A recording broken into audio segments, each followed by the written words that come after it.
ஒட்டுமொத்த இந்தியாவின் ஜிடிபி அளவையும் ஒப்பிடும்போது வடகிழக்கு மாநிலங்கள் மொத்தமாக சேர்ந்து அளிக்கும் வருமானத்தை விட தமிழ்நாட்டின் வருமானம் அதிகம். இந்தியாவிலேயே செல்வ வளம் கொளிக்கும் மகாராஷ்டிராவுக்கு அடுத்து $155 பில்லியன் அளவுக்கு இந்தியாவுக்கு வருமானத்தை கொடுக்கும் ஒரே மாநிலம் தமிழகம் மட்டுமே. 1960இல் இந்தியாவின் ஏழை மாநிலங்களில் ஒன்றான தமிழ்நாடு இன்று இந்தியாவின் முதல் 5 பணக்கார மாநிலங்களில் ஒன்றாக திகழ்கிறது. ஒருவேளை இந்தியா தமிழ்நாட்டை தனியாக பிரித்துவிட்டால் உலகின் ஏழை நாடுகளில் ஒன்றாக இந்தியா மாறும் என ஆங்கில இணையதள ஆய்வு தெரிவிக்கின்றது. தமிழ்நாட்டை தொட்டால் இந்தியாவின் அழிவு ஆரம்பமாகும் என இந்திய உளவு அமைப்பு மத்திய அரசை 2013இல் எச்சரித்துள்ளதாக சில தகவல் வெளியானது. இருந்தாலும் உண்மைத்தன்மை நிரூபணம் செய்யப்படவில்லை.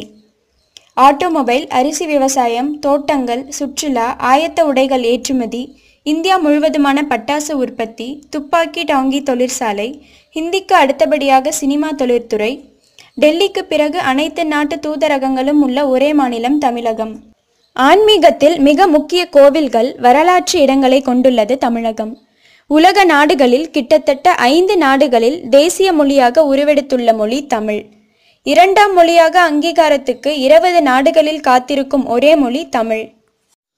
இது போன்ற செய்திகளை உடனுக்குடன் அறிய டாப் நியூஸ் சேனலை சப்ஸ்கிரைப் செய்யுங்கள். நன்றி, வணக்கம்.